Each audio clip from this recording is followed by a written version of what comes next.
هەرچەندە ڕۆحی ئێوە لەگەڵ یەکەم هەناسەی بەهارێکە هەڵوەری، بەڵام لەگەڵ یەکەم هەناسەی هەموو بەهارێکیشە گەڵاکە. یادی ئێوە سەوز لەگەڵ یەکەم تریقانەوەی بەهارە دەچێتەوە قەراغچەمی زەڵم و لەوێوە دێتەوە، لە یادەوەری ئێمەدا دەبێتە سنەوبەر.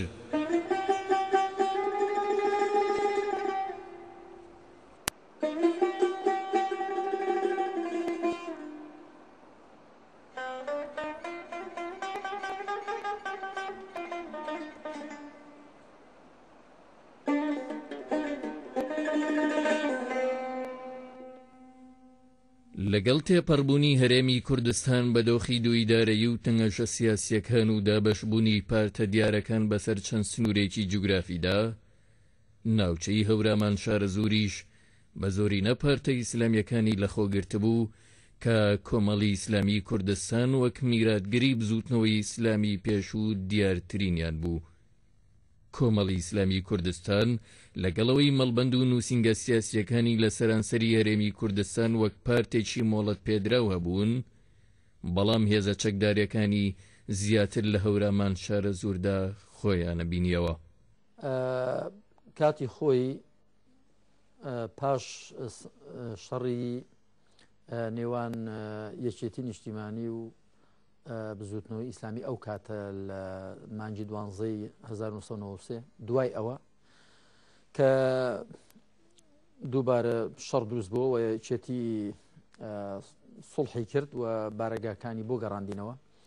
ئێمە بۆ دووبارە نەبوونەوەی ئەو ئەزمونە تاڵ و فاشیلەی کە هەمان بوو کە بریتی بوو لە پڕژبڵاوی هێزەکانمان و بە ئاسانی زەفەر پێبرانمان وەکو پەندوەرگرتن لەو ڕوودا و کارە ساتە بە پێویستمانزانی کە زۆربەی هەر زۆری هێزەکانی خۆمان لە ناوچەی شارە زوور کۆبکەینەوە. دوای ئیعلانکرانی کۆمەڵی ئیسلامی هەر وەکو ئەمری واقعی شوێنی خۆمان ماینەوە. هۆکارەکەی بوو کە زۆربەی هەر زۆری هێزەکان واتە هێزی سەربازی و زۆربەی هەر زۆر ڕێخستنەکان و بارەگاکان دیارە لەگەڵ ئێمە بوون. لەگەڵ ئێمەی وەکو زۆربەی هەرە زۆری دەرچوانی کۆنگرەیەکی زوتنەوەی بوون ئیسلامی کە لە مانگی هەشتی ساڵی 2000 لە تەیواڵا بەسترا، لەبەرەوە ئاسان نەبوو ئێمە و هەموو بنکە و بارەگانە و هێزانە بۆ شوێنێکی دیکە بەرین و ئەوەش دیسان کەش و بارودۆخی سیاسیش ڕێگەی نەدەداین، واتە دەبووە دووبارە ئێمە لەوێ بەڕاستی وەکو ئەمری واقع لەوێ خۆمان بوونی خۆمان سەپاند بوو، دەبوا بچین لە شوێنێکی دیکە کە ڕەنگە بە ئاشتی و بە شێوی گفتوگۆ ڕێگە نەدرا با ئێمە و هێزانە لە شوێنێکی دیکە نیشتەجێ بن. هێزەکانی کۆمەڵی ئیسلامی دیارە لە دوای هەنێک گۆڕانکاری کە بەسەر بزوتنەوەی ئیسلامی بزوتنەوەی یەکبوونی ئیسلامی هات کۆمەڵی ئیسلامی ڕاگەیەنرا، ئێمە بە لەبەر چاوگرتنی هەنێ تایبەتمەندێتی کۆمەڵی ئیسلامی کە پێشتر لە پەرتەوازەیی هێزە چەکدارەکانی خۆمان تووشی هەنی کێشە و گیرروگرفت دەبووین، هەم لە بەرەوەی کە بە تەواوەتی ڕابگەین بەسەر هێزەکانی خۆمانە لە ئامۆژگاریکردن و تەوسیەت پێدان و ڕاهێنانیان، و هەم بۆ ئەوەیش کە تووشی لە ڕووی لاوازیەوە بنکەوبارەکانمان لە سنوورە فراوانەکانی کوردستانە نەبێت تووشی کێشە و گیرروگرفت بین لەگەڵ لایەنەکانی کە بە چاک زانرا بوو کە ئەو هێزانە لە سنووری هەڵەبجە و هەورامان و شارە زوور کۆ بکرێنەوە. دیارە بە لەبەر چاوگرتنی ئەو وەزای کەوا لەو سەردەمی ڕژێمی پێشووە هەبوو، ئێمە بە چاکمانزانی کە هێزەکانی خۆمان ڕابهێنین و هێزێکی تۆکمەمان هەبێ بۆ هەر ئەگەرێک کە ڕژێم بێوێت هێرش بکاتە سەر کوردستان بە هەمە ئاهەنگی لەگەڵ لایەنەکانی کوردستانە بتوانین ئێمەش ڕۆڵی بەرچاوی خۆمان هەبێ، وەک چۆن لە ڕاپەڕینەکەی ساڵی 1992 هێزەکانی بزوتنەوەی ئیسلامی ئەو کاتە ڕۆڵی کاریگەرمان هەبوو لە سنوورە بەفراوەکانی کوردستانەوە شانمەشانی لایەنە کوردەکانی کە ئێمە لە بەرامبەری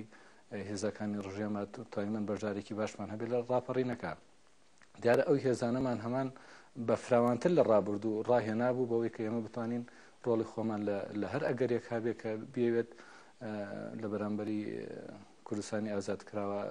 خوانەخواستە خەتەرێک بێنێتە ئارا و گرفتێک بۆ گەلی کوردستان دروست بکات. بوونی کۆمەڵی ئیسلامی کوردستان لە ناوچەکانی هەورامان شارە زوور بەواتەی فەرمانڕەوایی ئەم حیزبە بۆ ئەو ناوچانە نەدەهاتەوە، بەڵکو بە تەنیشتە و بارودۆخە سیاسی و ئیداریەی کە کوردستانی پێدا تێپەڕی لە دووتوێی ڕێکەوتنێکدا ڕێکخرا بوو کە لە نێوان کۆمەڵی ئیسلامی کوردستان و یەکێتی نیشتیمانی کوردستاندا هاتبووە گۆڕێ. بەماش هەورەمان شارە زوور بە هەموو لایەنێکی بەڕێوەبردنیەوە سەر بە ئیدارەی سلێمانی حکوومەتی هەرێمی کوردستان بوو، هەروەک لە هەڵبژارنەکانی شارەوانی و پرۆسەکانی یاوەدانی و دانان و لابردنی بەڕێوەبەری قەزا و ناحیەکانی سنوورەکەش لە هەمان چوارچێوەدا خۆیە بینیەوە. بەڕاستی من لە چەند تەسریحات و لە چەند لێدوانی ئەندەی لە بەرپرسانی یەکێتی و غەیرێکێتیش ئەومان بیستووە، بەس بەڕاستی و زۆر پێچەوانەی واقعە ئێمە ئەو کاتە نە ئێمە ڕامانگەیان بوو و نە واقعەکەش وا بوو کە ئێمە ئیدارەیەکی دیکەی سەر بەخۆین. قایمقامی هەڵەبجە کە ئەو کاتە هەڵەبجە لەژێر کۆنتڕۆڵی ئێمەدا بووەتە ئەو کاتی سەدەی بزوتنەوە یەک بوون و دوایی چووکو کۆمەڵی ئیسلامی و مدیر ناحیەکانی خورماڵ و بیارە و سیروان هەمویان و باقی دام و دەستگاکانی ئیداریەکانی دیکە هەمویان سەر بە پارێزگای سلێمانی بوون و ئاڕاستە و تۆزیهاتیان لەوان وەردەگرت. بەڵێ ئێمە هەبووین و بە فیعلی ئێمە بەسەر منتیقەکە ڕادەگەیشتین لە ژێر کۆنتڕۆڵی ئێمەدا بوو، بەڵام ئێمە وەزع ئیداریەکە بەشێک بوو لە ئیدارەی سلێمانی، یعنی هیچ ڕاز نییە کە ئیدارەیەکی دیکە ئیعلان کرابێ ئەگەرەوەی داری ئەعلانکرا کا سنووری کوێ بوو. ئێمە وەکو ئەمری واقع سنوورێکی جوغرافی هەبوو، بەڵام وەکو ئەمری واقعی کە ئێمە تێدا باڵادەست بووین ئەویش لەو بارودۆخە نائاسایی کە هەبوو، بەڵام لە ڕووی ئیداریەوە و لە ڕووی بەڕێوەبردنەوە لە ڕووی خزمەت گوزاریەوە گەر کرابێ و گە نەکرابێ هەمووی لە ڕاستیدا ئیدارەیەکێتی لێ بەرپرسیان. ڕاستە ناوچەکانی هەورامان شارە زوور لە پاش هەڵبژارنەکانی پەرلەمانی کوردستان لە ساڵی 1992 بە وێنەی تێکڕای ناوچەکانی هەرێمی کوردستان ڕوبەڕووی نارامی و بارگرژی ناکۆچی و ململانەی پارتە سیاسیەکان بووبوویەوە، ڕاگەرنی کۆمەڵی ئیسلامی کوردستان لە ساڵی 2001 و کارکردن لەسەر ستراتیژەتێکی نوێ و ڕوانگەی بۆ پابەندبوون و پیادەکردنی ئاشتی و پێکەوە ژیان مەبەستی بوو ڕۆڵی خۆی بجێڕێ لە سەقامگیرکردنی کوردستان و ناوچەکە، بەڵام بەداخەوە ناوچەکە کەوتەوە ناو بارگرژێکی نوێ و دروستبوونی ئەنسارولیسلام و پێکدادانی لەگەڵ هێزەکانی یەکێتی نیشتیمانی کوردستان دووبارە مەترسی بۆ سەر ناوچەکە گەڕاندەوە، هەرچەندە کۆمەڵی ئیسلامی لەگەڵەوەی بە هەموو شێوەیە خۆی لە بەرکەوتنی پشک و بەشداری وەها ناکۆچێک بە دوورەگرت هەوڵی بەردەوامی شیەدا کە بە گفتوگە و لێگەیشتن چارەسەر بۆ دۆخەکە بدۆزرێتەوە. ئەو بارگرژیە لە نێوانی سەرەتا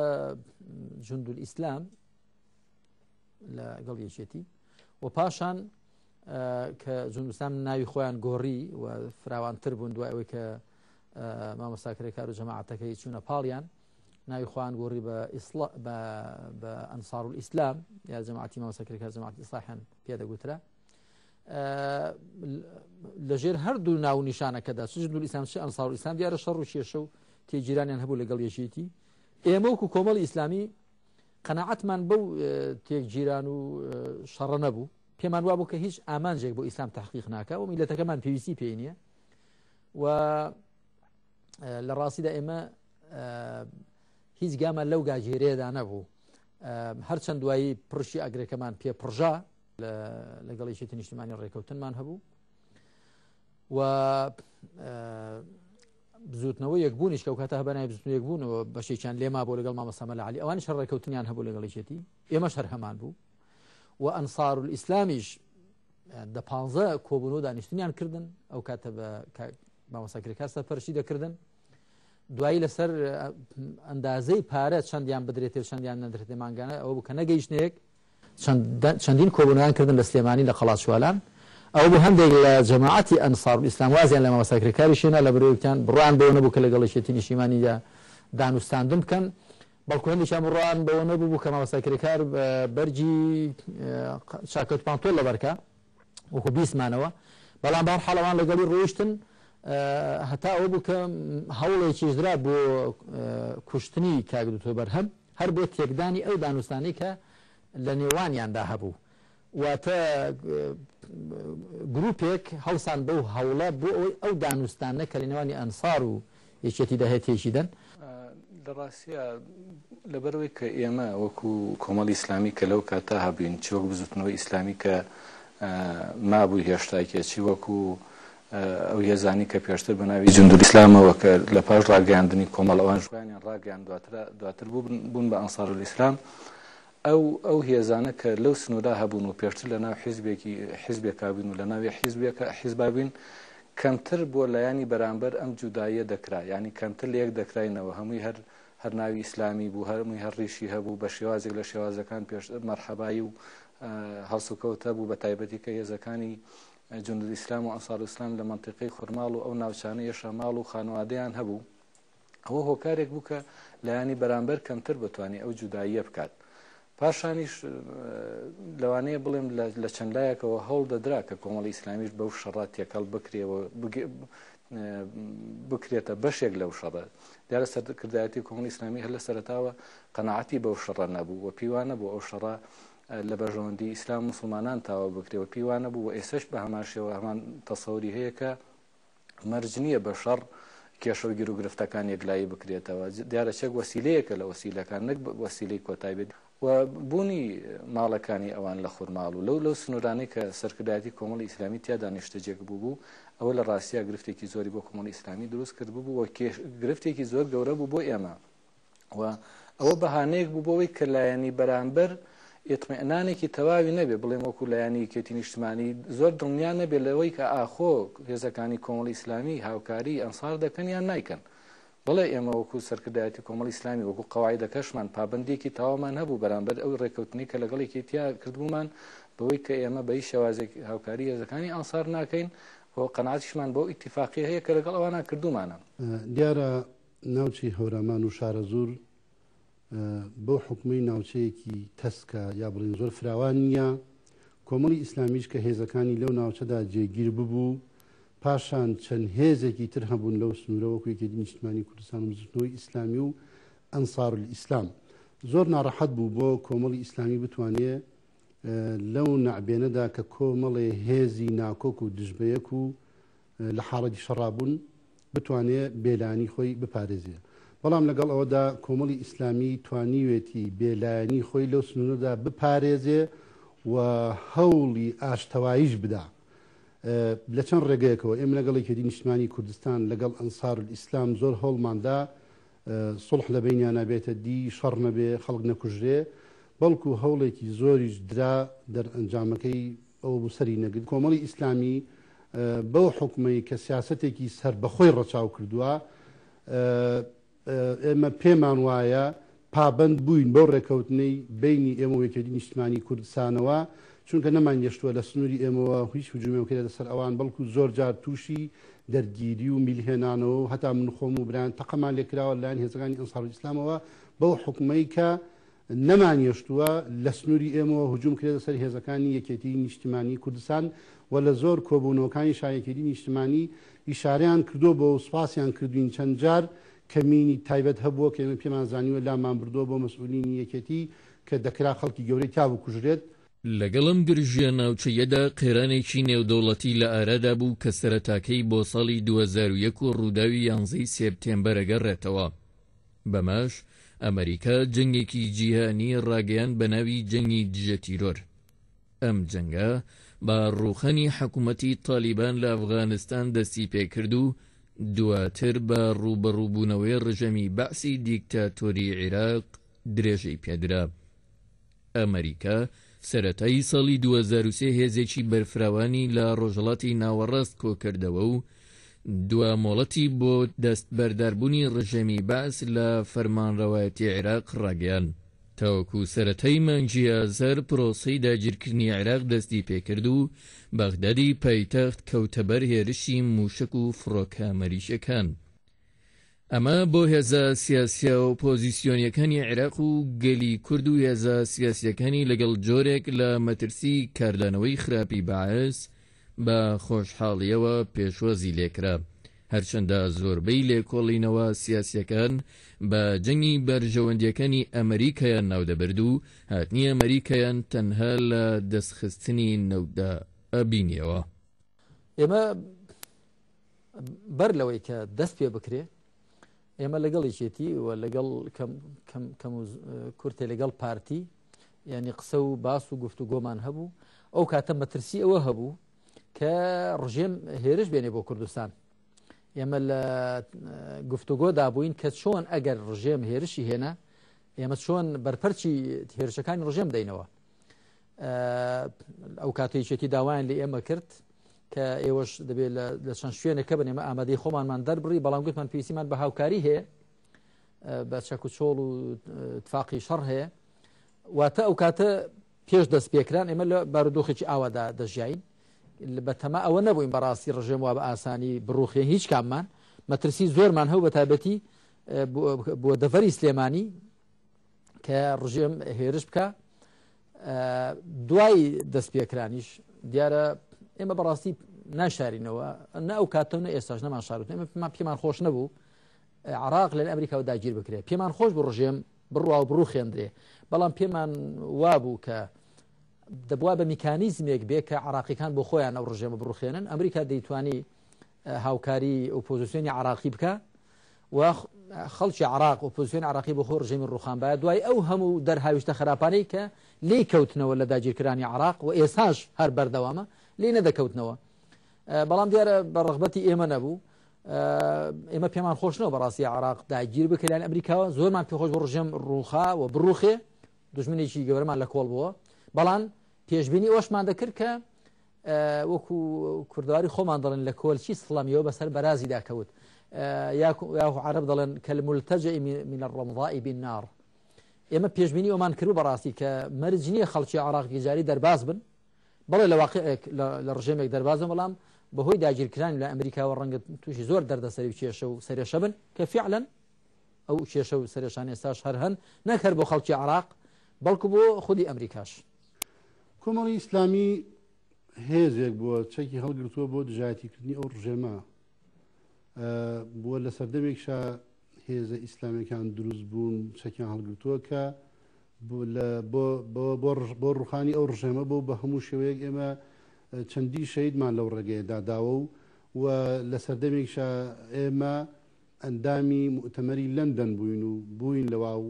حوتەم هێز بووین بۆ ڕوخانی ڕژێمی بەغدا. یەکێن کۆمەڵی ئیسلامی بە هەموو معنایەک لە پەیڕەوی لە پرۆگرامی لە ئاراستەکانی لە چەک هەڵگرتنی دژی ئەو ڕژێمە بووە هەتا ئێمە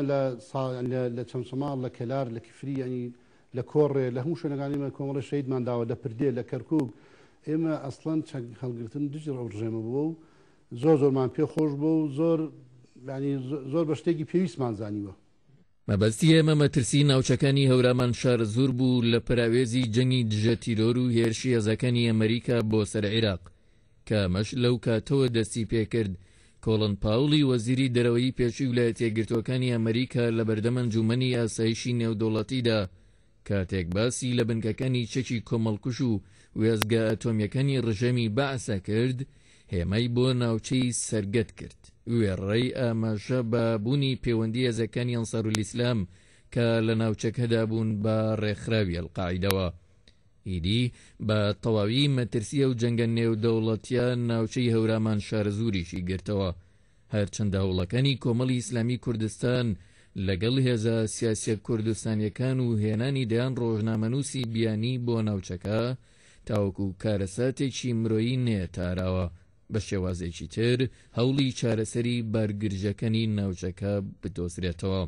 ئەمەش بەدەر لە بیانوویەک و پاسەوێکی نامەعقولیشی دیکە نەبوو چونکە ناوچەی ئەورەمان شارەزور بە هیچ شێوازێک بۆ بوونی و تەکنەلۆژیا و تەکنیکە سەردەمیە لەبەر نەبوو بۆ بوونی بە وێزگەیەکی چەکی کۆمەڵکوژ. لەو کاتانێکەوە بەرەو ئەو قۆناغە دەڕۆشن کە تەواو گەشتینەوە قەناعەتەی ئەمریکا هێرشەکانی بۆ سەر عێراق دەست پێ دەکات و دەیەوێ عێراق داگیر بکات لەو دەم و باسانی کە وەزیری خارجی ئەمریکا لە لێدوانێکی ڕۆژنامەوانیان ڕایگەیان کە ئێمە گەشتینەتە قەناعەتێکە و هێزانی کە ناوی ئەنسارولیسلامە و پەیوەندیان بە قاعیدە ئەوە هەیە و لەبەرەوەی کە لە سەر خەریتە ناوی گوڵب نەنووسرا بوو ناوی خورماڵی هێنا ئێمە لەو کاتە هەستمان بۆەوە کرد کە ئەگەری هێرشێکی نابەرامبەر بۆ ناوچەی خورماڵ هەیە لەلایەنی ئەمریکاوە چونکە ناوێنانی وەزیری خارجی ئەمریکا بۆ شوێنێک کە کارگەی دروستکردنی چەکی کیمیاوی لێیە ئەوە خۆی لە خۆیان مەغزا و تایبەتمەندێتی خۆی هەبوو لە بەرامبەری ئەما کۆمەڵی ئیسلامی بیری لەوە کردەوە کە ئەمیش هەنگاوێکی دیبلۆماسی بنێ بۆیە بە چاکمازانی لەو کاتە دەستگاکانی ڕاگەیاندن لە ئەوەندەی کە پیان ڕاگەشتن ئەوەی کە دەنگمان پیان گەیشت بانگهێشتیان بکەین بۆ سنوورەکە و بیان هێنین بەگشتی منطقی خورماڵ و گۆڵپ و ئەو شوێنانەی کە ئەوان ترسی بوونی چەکی کیمیایان لێ دەکرد بەوانیان نیشان بدەین بەڵام دیارە دەستگاکانی ڕاگەیاندن کە زۆربیان دەستگا ڕاگەیاندنەکانی جیان بوون بە دوور نەبوون لە بوونی عەمیلی هێزەکانی ئەمریکا مخابراتی ئەمریکا لە ناو ئەو دەستگانە بۆیە بە سەراحەت دەیڵێم هەر بنکەوبارەگایەکی کۆمەڵ کە ئەو ڕۆژنامەوانانە و ڕۆژنامەنووسانەی تێڕۆشتە بوو لە کاتی موشکبارانەکە ئەو بنکەوبارەگانە موشکیان بەرکەوت لەگەڵبوونی ئەم مەترسیانە لەسەر ناوچەکە و هەوڵە بەردەوامەکان بۆ دوورخستنەوەیان کۆمەڵی ئیسلامی کوردستان هەرگیز چاوەڕوانی کرانە ئامانجی بارەگاکانی ناکرد لەلایەن هێزەکانی ئەمریکاوە بەڵام نەک هەروە دەرنەچوو بەڵکو یەکەمین هێرشی موشەکەکانی هێزەکانی ئەمریکا لە دەریای ناوەڕاستەوە بۆ سەر ناوچەکە چەند بارەگایەکی کۆمەڵی ئیسلامی پێکرایە ئامانج و دەیان پێشمەرگە و ئەندامی کۆمەڵی ئیسلامی کوردستانی بێتاوان و لە بارەگاکانی خۆیاندا شەهید و بریندار کرد و خەڵکی ناوچەکەشی تووشی شۆک و مەترسیەکی گەورە و ئاوارەیەکی دیکە کردەوە ئێمە بەلەبەر چاوگرتنی سروشتی ئەمریکا کە بەڕاستی بەتایبەتی لەژێر سایە و دەسەڵاتی ئیدارەی جۆرج بۆشدا دەبوو چاوەڕێی ئەوە بکرێ ینی تەوەقع شتێکی وا بکرێ کە بەداخەوە دروشم و شیعاریان زۆرە بەڵام بەبێ کردار کە ئومێد دەکەین لە ژێرسایی ئیدارەی تازەی ئۆبامادا ئەمریکا سیاسەتێکی دیکە وەزعێکی دیکە بێنێتە پێش کە بۆ خۆشیان مای سەربەرزی بێ و بۆ جیهانیش مای ئاسوودەی و بەختەوەری بێ دەبواە چاوەڕێ بکەین بە لە بەرچاوگرتنی سروشتی ئەمریکا بەڵام وەکو عقل و منطق دەخوازن نەخێت چاوەڕوانیمان نەدەکرد چونکە ئێمە بەشێک وین لە پۆزیسیۆنی کوردستانی و عراقی و لەو کۆنگرانەدا کە دەبەستران وەکو معارضەی عراقی ئەو کۆنگرانی کە دەبەستران لە لەندەن و لە سەلاح الدین و لە شوێنەکان دیکە لە ئەمریکا و خەڵکی ئێمە بەشدار دەبوو واتە چ پێشێ چ دوای ئیعلانی کۆمەڵی ئیسلامیش و ئێمە بنکە و بارەگاکانیشمان بەڕاستی لە ڕووی جوغرافیەوە چەند کیلۆمەترێک دوور بوون لە بنکە و بارەگاکانی ئەنسار کە لەگەڵ یەکێتی لە حاڵەتی شەڕدا بوون لەبەرەوە لە ڕووی منطیقە و بە شتێکی دوورمان دەزانی کە ئێمە بنکە و بارەگاکانمان موشک باران بکرێن و بە دوورترمان دەزانی کە بە ئێمە دەست پێ بکرێ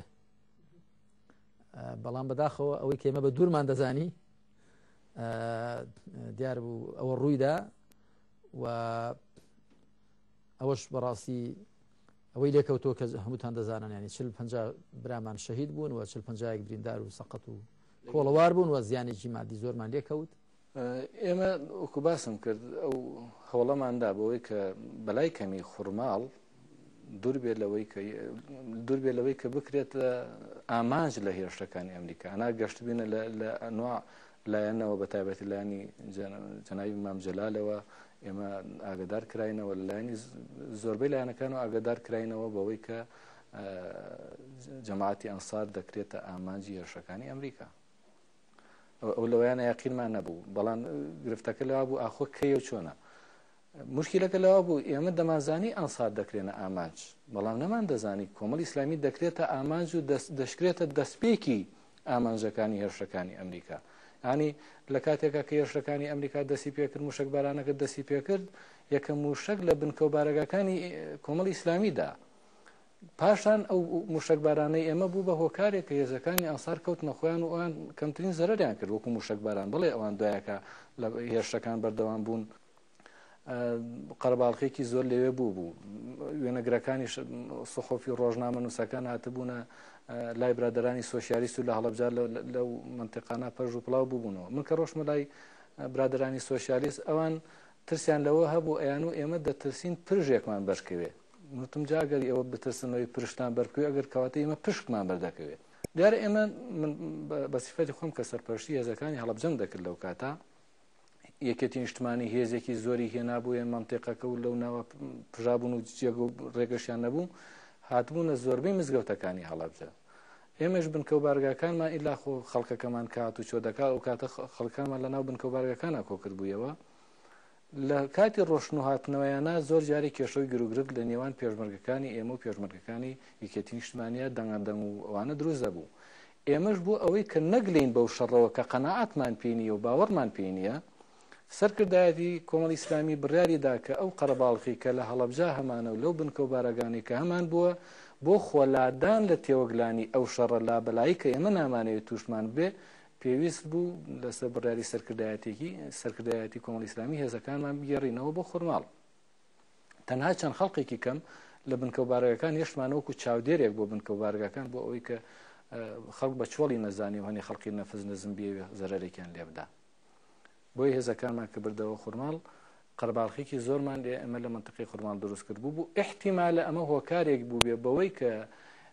هەنێ لە ناو هێزەکانی یەکێتی نیشتمانیە بۆ چوونی وا بوو بێ کە کۆمەڵی ئیسلامی دەیەوێت بەشدار لە شەڕەکە بکانە ئاماجی چی ئەم هێزانەکە لە خورماڵە کۆ دەکاتەوە و ئەوانیش لەوانەیە بڕایە ئەم شەوی شێرشەکە دەست پێ بکات. ئەوە خاڵێکیان بوو. خاڵی دووهەم بە تایبەتی هێزەکانی کۆمەڵی ئیسلامی کە هێزەکانی هەڵەبجە بن و لە ناو لەشکرێکا کۆکرابوونەوە سنووری هێزەکانی ئەنسار و کۆمەڵی ئیسلامیان پێ سپێرا بوو بۆ ئەوەی کە لە کاتی ڕوودانی هەر شەڕ و پێکدادانیەکە لە نێوان هێزەکانی ئەنسار و یەکێتیە ڕێگری بکرێت لەوەی کە سنوورەکانی کۆمەڵی ئیسلامی بەکار بهێنرێ یان ئەنسار بێنە ئەو سنوورە یان بێن تێکەڵێک لە نێوان سنوورەکانی ئەنسار و کۆمەڵا دروست ببێ. بۆی ئێمە ناچار بین ئەو هێزانە کۆ بکەینەوە.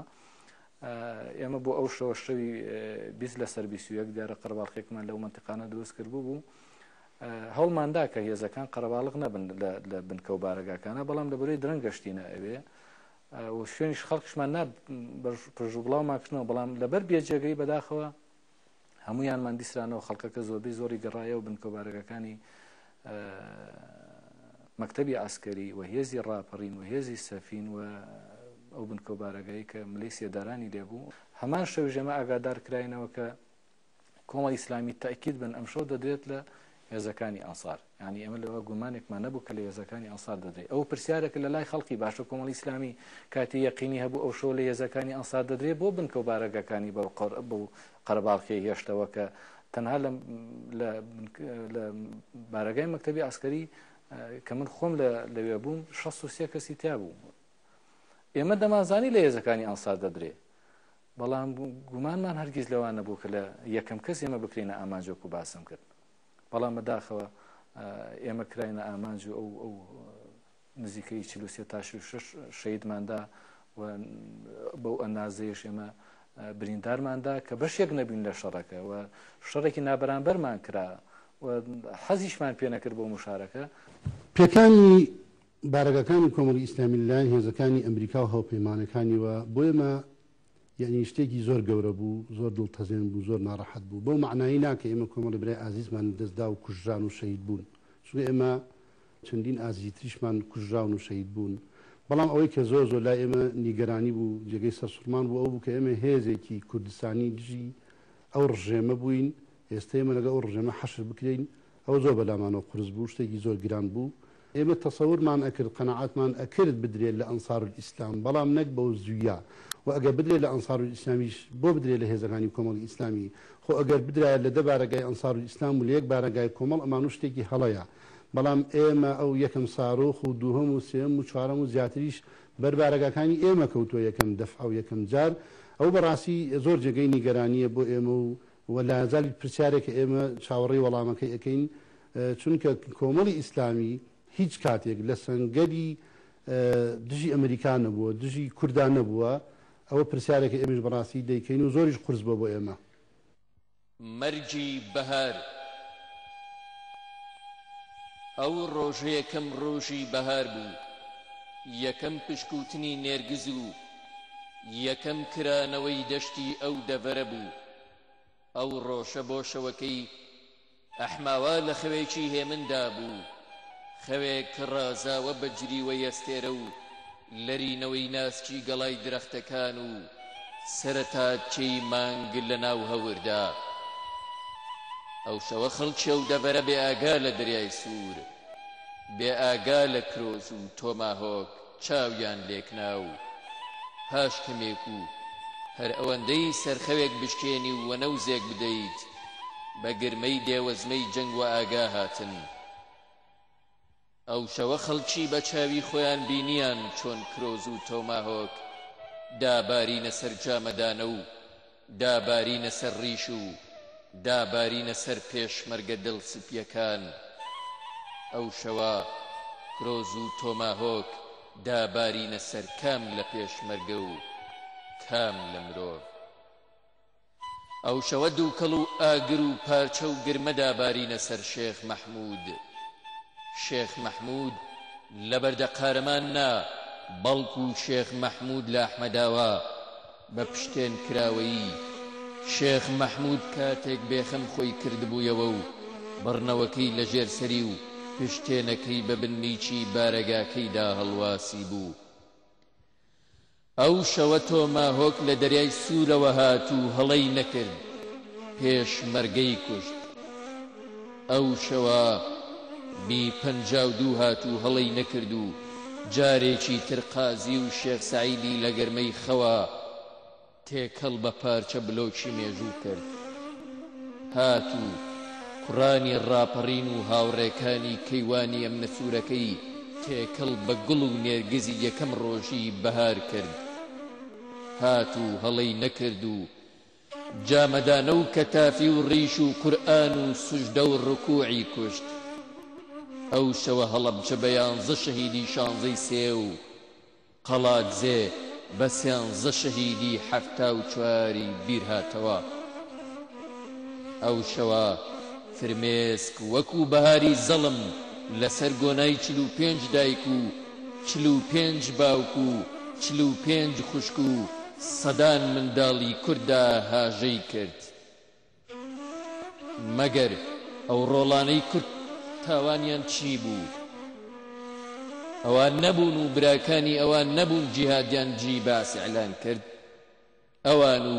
براکانی ئەوان نەبوون لە ئەمنە سوورەکانی سەرجەم شار و چارۆچکەکانی کوردستان لە سێدارە دران. مەگەر ئەوانیش دەستێکی پۆڵای نەبوون لە ڕاپەڕیندا.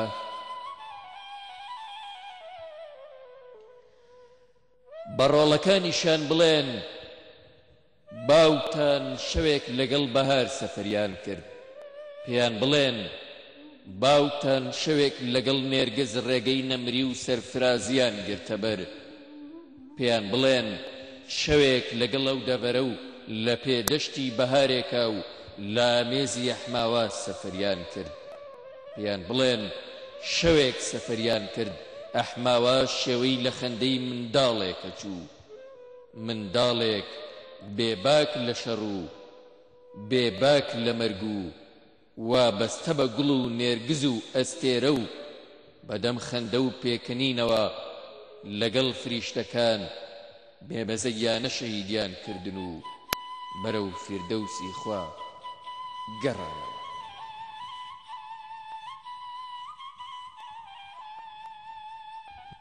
ستەمێکی بێپاسا و شەهید و بریندارکردنی پۆلێک پێشمەرگەی تێکۆشەر کە بێ لە ڕوبەڕووبوونەوەی ستەمەیەک لە دوای یەکەکانی ڕژەمی بەعسی دیکتاتۆر و مەترسیەکانی چی دیکەیان لە بیردا نەبوو، نەیتوانی کۆمەڵی ئیسلامی کوردستان لە ستراتیژ و ئامانجی سەرەکی خۆی لابدات و بگۆڕێ، کاویش پەنابردن بوو بۆ دیالۆگ و گفتوگۆ و کارکردن بۆ ئاشتی و ئارامی ناوچەکە. هەر ئەوەش بوو لەو بارودۆخە سەختەدا وەی لە سەرکردایەتی کۆمەڵی ئیسلامی کرد کە هەنگاو بۆ ئاشتی هەڵگرێ و دەرەنجامیش بگەنە ڕێکەوتنێک بۆ گواستنەوەی هێزەکانی لە ناوچەی هەورامان شارەزوورەوە بۆ ناوچەی پشدەر و چۆڵکردنی ناوچەکە تاوەکو ئەو ناکۆچەی کە هەبوو بە تەواوی یەکلایی بکرێتەوە. ئێمە بەڕاستی هەر لە پرانسیپەکانی کارکردنمان جارێ بەنسبەت نێوخۆی کوردستان و عراقەوە پێمان وایە کە و پێمان وا بووە کە بەڕاستی میلەتانی سەرکەوت و ئەو میلەتانن کە لە ڕێی دیالۆگ و توێژ و گفتوگۆوە دەتوانن گرفت و کێشەکانی خۆیان چارەسەرکەن نەک بە پەنابردنە بەرهێز و پاشان ئێمە وەزعەکەمان وا دەبینی ئەگەر هەر کاردانەوەیەکمان ببێ زیانی زیاتر دەکەین و زۆڵمی زیاترمان لێ دەکرێت زۆڵمێکمان لێکرا بوو و لە پێش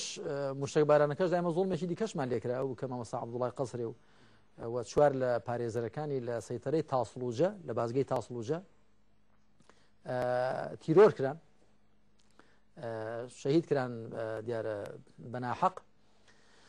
کە دیارە ئەوەش هەرچەندە و کێشەیە ئێستامە لەگەڵی چێتی کۆتاییمان پێهێنا ئەوەش هەر لە پێناوی بەرژەوەندی گشتیدا بەڵام ئەوەش هەر ستەمێک بوو دوایی ساڕوخبارانەکەشی بەسەر دەهات ئەوەش ستەمێکی دیکە بوو بەڵکو دوایی کە ستەمی دیکەشی لێکرا کۆمەڵی ئیسلامی بەندە و سێ لە ئەندامانی سەرکردایەتی و دوانزەیەک لە برانی پێشمەرگە و پێش ئێمەش برانی دووس خورمات و خەڵکی دیکەشمان گیرا بوو دیسان هەر وا بە چاکزادرا کە دان بە خۆدا بگیرێ و سەبر و حوسەڵە بە خەرج بدرێت کەمە پێمان وایە لەو مامەڵەیەدا ئەمە زەرەرمان نەکرد بەلای کەمەوە پروپاگەندە و درۆدۆلەسەی ناحەزانێکی زۆرمان پوچەڵ کردەوە کە هەمیشە خەڵکی ئیسلامیان بەوە تۆمەتبار کردو پەنا دەبەنە بەر تونند و تیژی و خەڵک تەحمل ناکەن بە پێچەوانەوە دەرکەوت کە ئەوە خەڵکە ئێمە تیرۆر دەکا و خەڵکە زوڵم لە ئێمە دەکا و ئێمەین کە دان بە خۆدا دەگرین و خەڵکە کە بە منطقی هێز قسە لەگەڵ ئێمە دەکا بەڵام ئێمە بە هێزی منطق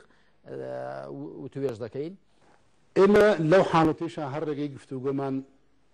گرتووەتە بەرەو ئێمە بەڕاستی لەو ڕۆیشەوە ئێمە سوپاسی ئەو هێزانە دەکەین کە لە سنوورەکە بوون بەڕاستی هاوکاری ئێمەیان کرد یەکێک لەوانە من حەزەکەم ئیشارەی پێ بکەم کە حیزبی سۆسیالیستی کوردستانە بەڕاستی پڕبەدڵ سوپاسیانەکەین بەڕاستی مۆقیفیان هەبوو بەڕاستی هاوکار بوون بەڕاستی هاتن بەدەم ئێمەوە و یەکێتی نیشتمانیش تا حدێکی زۆر بەڕاستی کار ئاسانیان بۆ ئێمە کرد بەڕاستی هاوکارمان بوون لەوەی کە هێزەکانی ئێمە زیاتر نەبنە ئامان زیاتر زەرەر نەکەین زیاتر پێکە هەڵنەگژین ئەوەی ئێمە لەو ڕۆ سوپاسیانەکەین بەڵام ئێمە هەر ڕێگەی گفتوگۆ نەک لەو حاڵەتە لە هیچ حاڵەتەکە ئێمە دەرگای گفتوگۆمان دانەخستۆ ئێمە هێزێکی لە کوردستانە قەناعەتمان بە فرەحیزبی هەیە قەناعەتمان بۆ هەیە ئەبێ بەرامبەر بخوێنیتەوە چۆن من داواکەم خەڵک من بخوێنێتەوە میش بەرامبەر دەخوێنمەوە و دائیمەن زمانی دایالۆگ و لەک حاڵی بوونمان کراوە بووە هەر چۆنێک بوو لەبەرەوەی کە کۆمەڵی ئیسلامی قەناعەتی بە شەڕەکە نەبوو و قەناعەتیشی نەبوو کە لەو شەڕا بەردار بێت لە پاش ئەوەی کە کرایە ئامانجیش و زەرەر و زیانێکی زۆریشی لێکەوت هێشتا هەر لایەنی دانوستان و سوڵحی هەڵبژات و خۆی نەکردە بەشێک لە شەڕەکە بەڵکو دوای موشک بارانەکەش دوای ئەو شەیدانش کە دای هەڵ لەگەڵ برادرانی یەکێتی نیشتیمانیە کۆبوونەوەی کرد و گەشتینەوە قەناعەتی کە هێزەکانمان ژمارەیەکی زۆری هێزەکانمان بەرەو دارەشمانە بەڕێکەوتن هێزەکانی هەڵەبجەش بەرەو هەڵەبجە گەڕاینەوە. کۆمەڵی ئیسلامی کوردستان لەو ڕەنگەوەی کە هیچ پەیوەندیەکی بەبارگرژی و ناکۆچەکانی ناوچەکانی هەورامان شارەزوورەوە نەبوو و بە بێگوناه کراوەتە ئامانج بڕیاری بەردەوامی بە دوواداچوونی ڕووداوەکەیدا بە گفتوگۆ لەگەڵ هێزەکانی ئەمریکا بەڵام ئەمریکای بانگەشەکاری دایالۆگ و گفتوگۆ لە بەرامبەر هەنگاوێکی لەو شێوەیەشدا دڵڕەقین واند و لە ڕێگەیدا بۆ کۆبوونەوەیکی هاوباش ئەمریکا هێزەکانی لە بۆ سەدانا و وەفدی کۆمەڵی ئیسلامی کوردستانی دەستگیر کرد کە پێکاتبوون لە مامۆستا عەلی باپیر ئەمیری کۆمەڵی ئیسلامی کوردستان و هەریەک لە بەڕێزان عەبدوڕەحمان ئەحمەد و مامۆستا تۆفیق کەریم و دارا حەمامین ئەندامانی سەرکردایەتی کۆمەڵی ئیسلامی و چەند پارێزەرێکیان. ئێمە دوای ساڕۆخ بارانەکە لەلایەن ئەمریکاوە ئێمە لەگەڵ ئەمریکەکان ڕێی و توێژ و دیالۆگمان گرتە بەر لە سلێمانی بینیمانن بەرانمان لە هەولێر بینی بوویانن دوایی دووبارە کە ئێمە تووشی جیران و ڕفێندران بووی لایەن ئەمریکاوە ئێمە لە ڕێی دیالۆگ و توێژدا بووین کە لەگەڵ بەرپرسانی ئەمریکیدا قسە بکەین بەڕاستی ئەوەی پێگەیشتین هەرەوەی کە ئێمە بازی موسڵمانەتیماندا بازی ئەوماندا کە ئێمە ئیسلامی بووین ئەگەرنە هیچ پاساوێکی دیکە نەبوو واتە بیانووی ئیسلامی بوونمان پێگیرە هەروەکو لە چوار تۆمەتەکەی کە لە زیندانی ئەمریکەکانیشدا ڕوبەڕووی منیان کردەوە یعنی چێ لە تۆمەتەکانەوەی کە تۆ ئەمیری کۆمەڵی ئیسلامی بۆیە گیراوی دیارە ئێمە دوای ڕووداوەکە دوای ئەو درێژە پێدانی ئیتیفاقی نێوان کۆمەڵی ئیسلامی و کێتی نیشتمانی لایەن سەرکردایەتی کێتی نیشتمانی و بەتایبەت لایەن مام جەلال و هاوکاری بۆ شەهیدەکان و بۆ بنەماڵی شەهیدەکان دراو وەکو شەهید لە دەستگای شەهیدانی گەلی کوردستان ناویان تۆمار کرا بریندارەکانیش بە هەمان شێوە ئەویان لەگەڵا کراوە شتێکی باش بوو بۆ ئێمەش و بۆ خانەوادەی شەهیدان و بریندارەکان.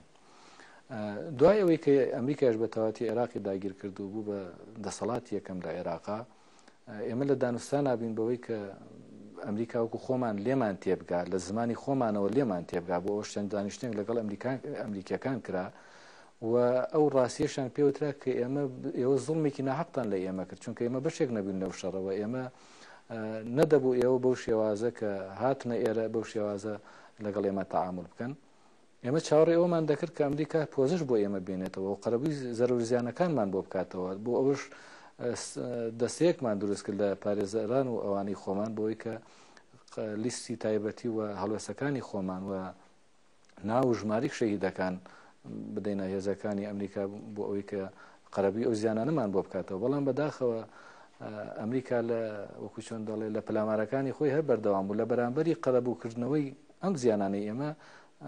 لە کاتێکە کە مامۆساعلی باپیر و وەفدێکی هاوڕێی داوت کرابوون و بانێش کرابوون کە لە دوکان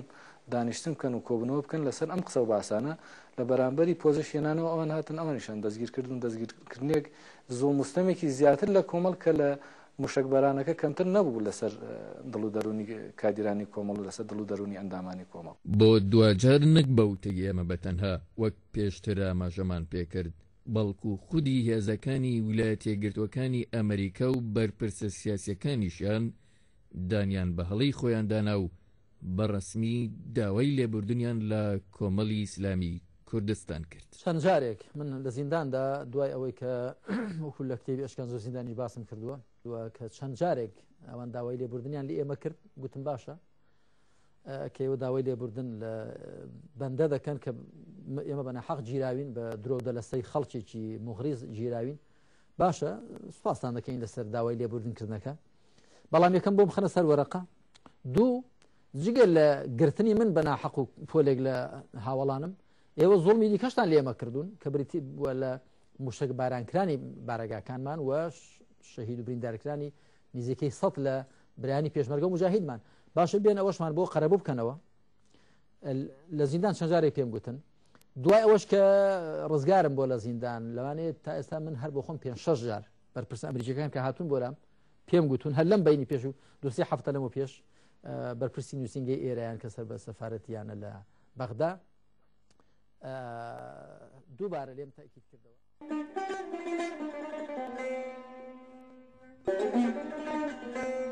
لێتان پرسیوین ئێوە چین، ئەمەش وەڵام لووتکەی قەندیل گەوەی ماکۆک پێدەشتی بناری حەمرینین، بڕنەوەکەی شێخ مەحموود و شمشێری سەلاح الدینین، تینووی ئیسلام سایەی دەوڵەت سەدای چەوساوەی جیهانین، نەخشەی یەکگرتنی کورد و هەر 5 پارچەی کوردستانین، کڵپەی باوەڕ گڕی کەرکووک ناڵەی پیری بادینانین، پەنجەی زاڕۆڵەی هەڵەبجە و کفنی ئاڵی شەهیدانین، دەنگی قورئان چەکی خەبات کێوی کۆڕێ و بالیسانین، بەرگونانی هەژاران و خاک و خۆڵی کوردستانین.